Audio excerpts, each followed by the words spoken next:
Hey babes! I wanted to come live and share with you a story today about my IBS journey because it happened around this time 3 years ago that I realized I was no longer happy with accepting the mediocrity that I had allowed into my life because of IBS. And it's a really simple story, but it was so painful that like in its simplicity, it was still so painful that it gave me the leverage to make a radical shift. Hey, Rosie. So, what happened was 3 years ago, today, or like very close to this time frame, right before Christmas, my family were together for the holidays, and I was still in the thick of my IBS depression gut cycle, right? That really fun cycle that happens sometimes, where you're sick so you get stressed, and then you're stressed so you get sick. It's this really fun thing that happens, right? And because, I was conditioned to believe in, like most of us are, you go to the doctor and you receive treatment for what you're experiencing, for the symptoms that you're experiencing. And so I'd gone to my IBS doctor, and of course it was kind of this thing of, we don't really have anything. Here's some meds that didn't work and go fix it. And so I'd done different things to my diet, but I hadn't really figured it out yet. And I was still experiencing a lot of the anxiety and depression. So I was seeing a therapist because that was what you do when, you're not feeling, when you're feeling sad. That's what you do. You go to a therapist. So I went to a therapist, and she put me on this medication. It was an antidepressant, anti-anxiety, one of the two, and probably both. And I had started taking it before I came home for the holidays. So what I didn't realize was it totally numbed me out, is essentially. I didn't like the way I was feeling on it because I was numb. So my highs weren't so high and my lows weren't so low. Okay? And yeah, honey, like I had PTSD. I taught in inner city Detroit, and it gave me PTSD. So I'm going to a therapist, right? She gives me these drugs. I start taking these drugs. It's supposed to help me out. And I'm at home on Christmas, and my family says, let's go to a bowling alley. It was like this bowling alley, bar, food, dance combination place, right? One of those. And I was like, cool, great.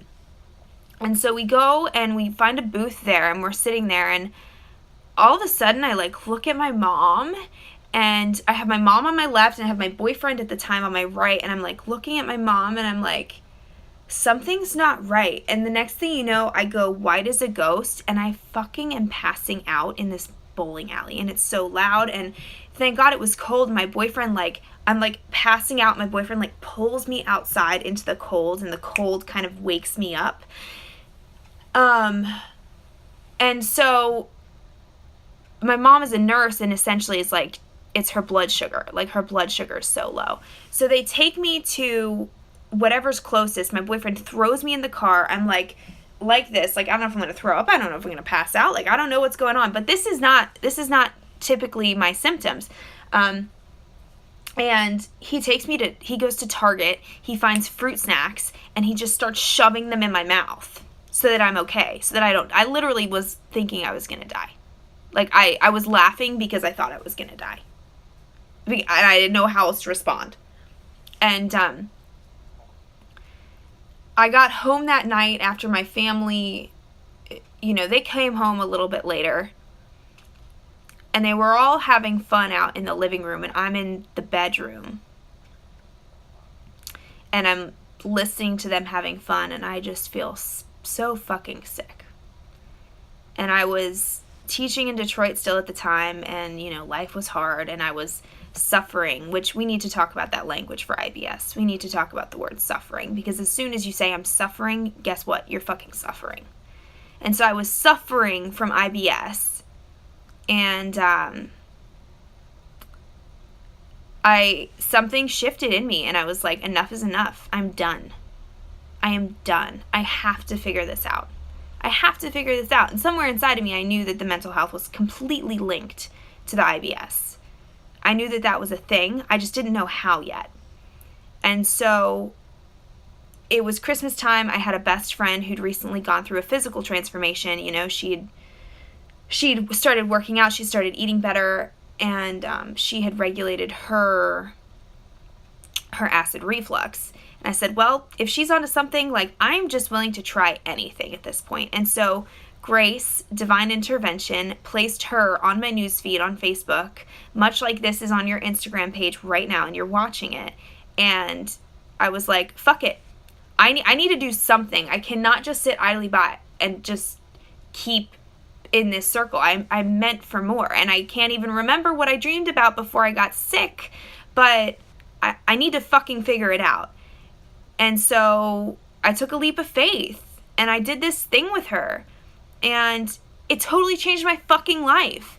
And that's the only reason I'm sitting here today, is because of that one little decision I made years ago when I passed out in a bowling alley because my mental health was so screwed up, that I'm on prescription drugs because my IBS was so screwed up, and I was in this really fucked up cycle. And that's the only reason I'm sitting here today with you, regulated for 3 years, no flare-ups, healthy, helping other people do the same thing. And I don't share this to make you feel any kind of way.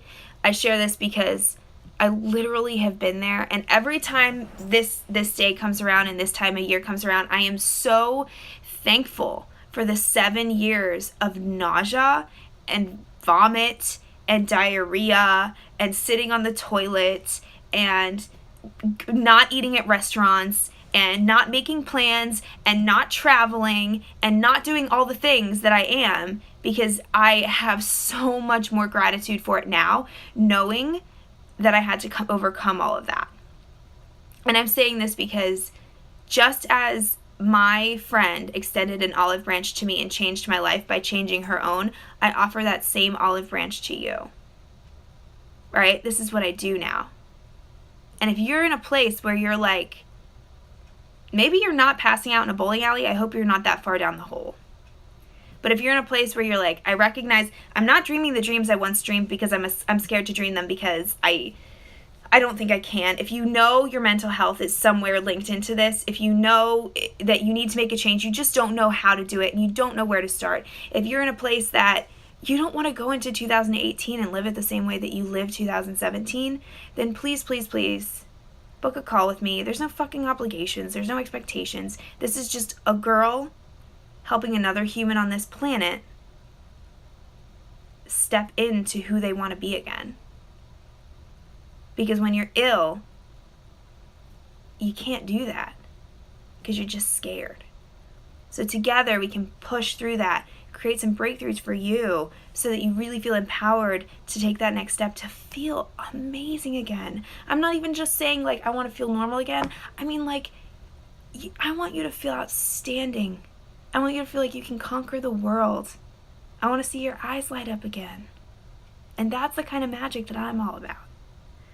Thank you for listening to my story. Thank you for being here today. And I'll talk to you soon.